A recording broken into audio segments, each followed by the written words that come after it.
Bonjour et bienvenue sur cette nouvelle huile essentielle de la semaine. C'est Cécile Adair ici et je viens de vous identifier cette huile de la semaine énergétiquement, ce qui veut dire que j'ai pas été penser à quelque chose qui vous ferait du bien. J'ai été identifier une huile qui me révèle de quoi vous avez besoin.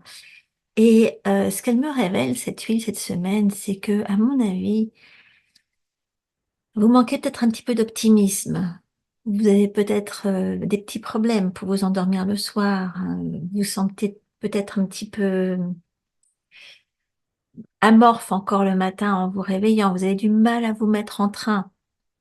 Euh, vous avez du mal à garder les idées euh, fraîches et à justement vous sentir poussé par l'envie.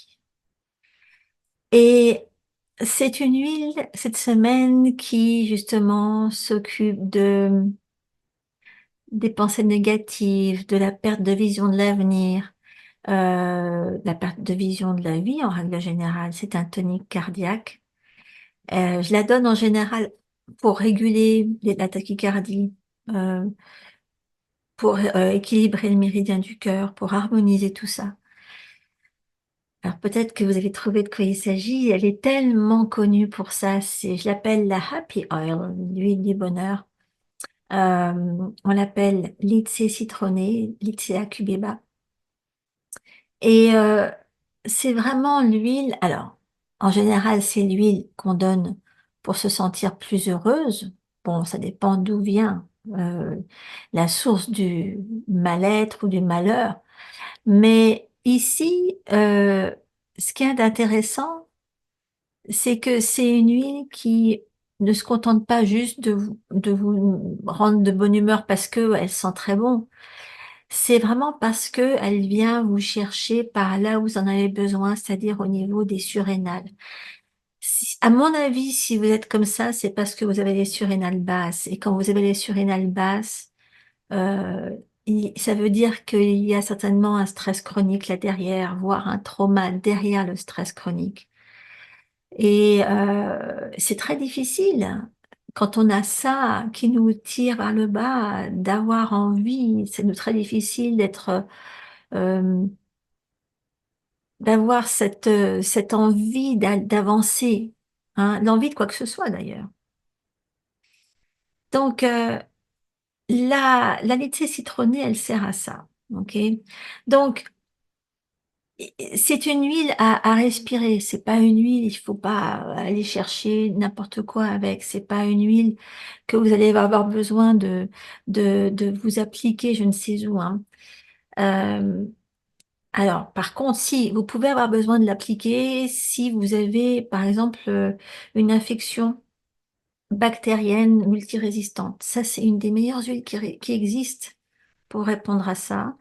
Mais elle est hypotensive, il faut le savoir. Si déjà vous avez une tension basse, bon, de toute façon, pour qu'elle agisse sur la tension, il faut vraiment en utiliser beaucoup. Mais elle est aussi immunosuppressive. Donc, si vous avez tendance à l'auto-immunité, elle est très bonne pour vous.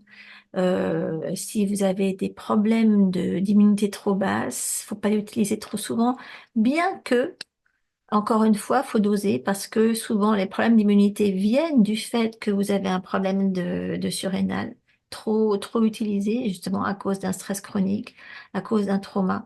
Et donc là, en l'occurrence, ça vous aidera beaucoup plus d'aller agir sur ce stress pour remonter votre immunité, parce que sans stress, l'immunité peut remonter, plutôt que de penser, ah, il me faut une huile ou quelque chose qui soutient l'immunité. Allez pas faire une cure d'échinacea alors que vous êtes hyper stressé, ça va rien changer du tout. Il faut agir sur votre stress et sur la source de stress. OK?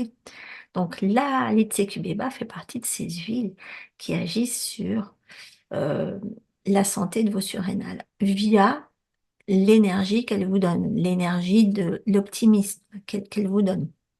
Évidemment, c'est pas la seule chose à faire dans ces cas-là, mais c'est une très bonne façon de commencer. Donc, une très bonne façon de commencer, c'est d'en profiter via l'olfaction. Donc, là, j'ai un échantillon, je vais mettre comme ça là. Vous en mettez une goutte dans la main, vous mettez l'autre dessus, ok? Et là, vous l'inhalez profondément et vous expirez tout ce qui vous sert à rien en termes de joie. Ok? Tout ce qui vous tire vers le bas, vous l'expirez. Encore?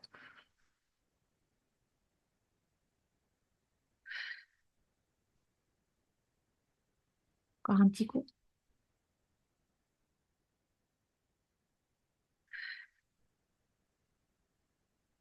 Et vous pouvez faire ça aussi souvent que vous le voulez, toute la journée aussi.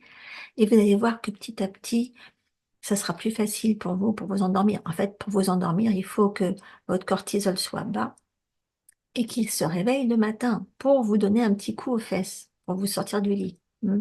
Si vous êtes trop stressé, vous avez le cortisol trop haut pour vous endormir le soir. Donc, il faut utiliser quelque chose qui vous déstresse, hein. Donc, il y a plein de façons de le faire.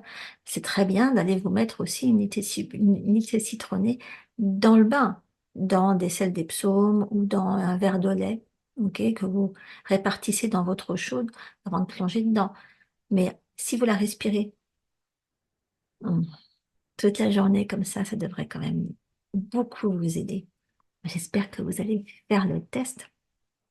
Et si vous voulez en savoir plus sur comment identifier vous-même votre huile idéale pour la semaine ou même pour tous les jours, il n'y a qu'une chose à faire, c'est lire mon dernier livre. C'est là-dedans que je vous explique la méthode que j'utilise pour le faire.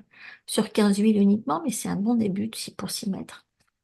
Alors, mon conseil, essayez-moi ça. Je vous mettrai le lien sous la vidéo. Voilà. Eh ben, j'espère que vous allez faire la tentative, que vous allez aller mieux et qu'on se reverra la semaine prochaine.